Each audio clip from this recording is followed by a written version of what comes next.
Magandang araw po mga kaguro. Pinagpapatuloy po natin ang video sa Education, Training, and Experience bilang qualification ng DO34 Series of 2025 na Addendum and Clarification ng DO24 Series of 2025 o Expanded Career Progression.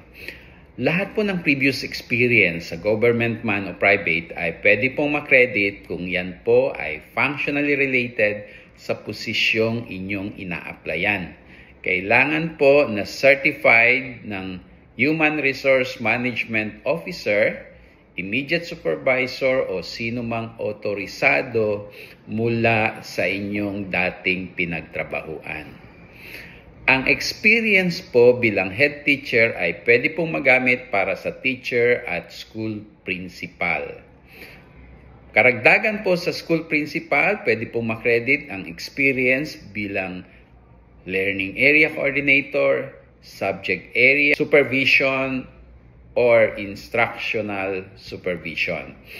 Ang training naman po ay dapat within the last 5 years o after na-promote kung na-promote within the last 5 years.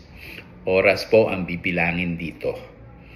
Ang requirement po na ito ay upang masiguro na up-to-date, relevant at naka-align sa mga pagbabago sa edukasyon. Uulitin ko po na magkakaroon lamang po kayo ng puntos kapag lumagpas na ang inyong education, training at experience sa basic requirements.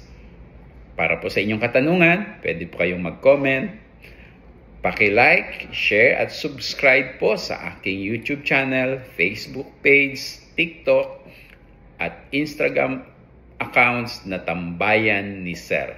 Ulitin ko, Tambayan ni Sir. Maraming pong salamat at muli magandang araw.